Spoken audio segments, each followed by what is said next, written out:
Good evening, folks. Welcome again to the Philippine Guild of Watercolorists, Water and Technicolor, where we provide you with set of information and techniques to better up your skills when it comes to watercolor painting.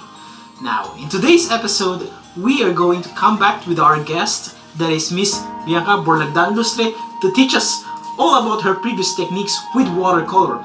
And with the previous episodes, we are going to combine all those learnings, especially starting with the pouring techniques and the masking techniques into one magnificent work of art. And without further ado, let's get back to her. So let's get your paints, brushes, papers ready, for we will paint. Let's get started. We discussed about pouring and masking, link below if you haven't seen that video. And now it's time to combine these two techniques and paint a sunflower field. Begin by wetting the paper with clean water. On the side, I have my thin paints, cerulean blue, lavender, and permanent yellow ready for pouring. I have my rag here because I know that it will get messy later. The lavender and cerulean blue will be the base colors of my sky and yellow for the field.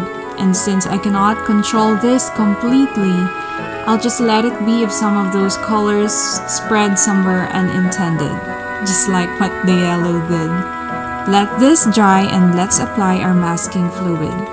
I'll paint the general shape of the flower, paint some big, some small, some facing towards us and in other directions. Don't forget your soapy water where you can rinse your chip brush.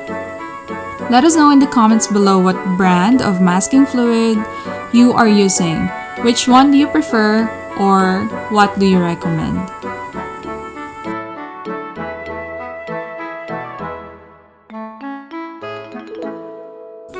Once dry, wet it again with clean water and drop darker blue and green colors to separate the sky and the fields.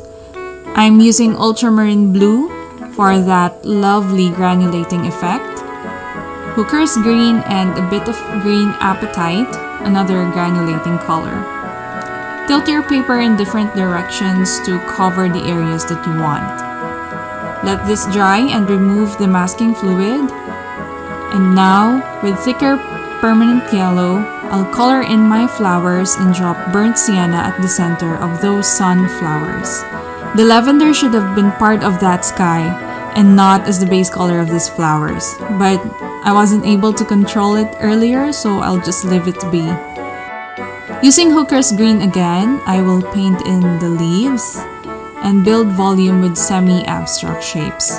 1 or 2 strokes for those leaf shapes to keep it fresh and doing it randomly to make it more interesting.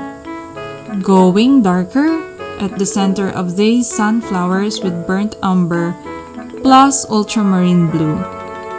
I'm doing it by quickly dabbing with my brush to add texture, and then separate the petals with burnt sienna or orange. I'll load my brush with yellow and white pigment. I seldomly do this, but since I got some lavender on the base of my flowers, they're not that bright, so I decided to add some highlights with white paint. I'll do the same for the leaves, and this is our sunflower field painting. Exciting, folks! It's not that wonderful? Well, that must be short, but that's all the time that we have for now. But don't be sad. For next week, we're going to come back and we're going to choose more other topics just for you. But if you have questions, need some clarifications with your watercolor journey, things that puzzle you when it comes to some other painting techniques, you want some other tips that you want to be discussed, why don't you just drop and write those questions down in the comment section and let's hear from you. And if you don't want to miss every episodes of WaterNTechnicolor, I bet you would want to subscribe to our YouTube channel and to our guest YouTube channel as well. So that's Bianca's Arts for her YouTube channel and for our That's PH Guild of Watercolorists. Well, that's all the time we have again, and this is your guest Emmanuel J. Silva. Well, We're gonna go back next week for another episode of WaterNTechnicolor. See you guys! Let's get painting!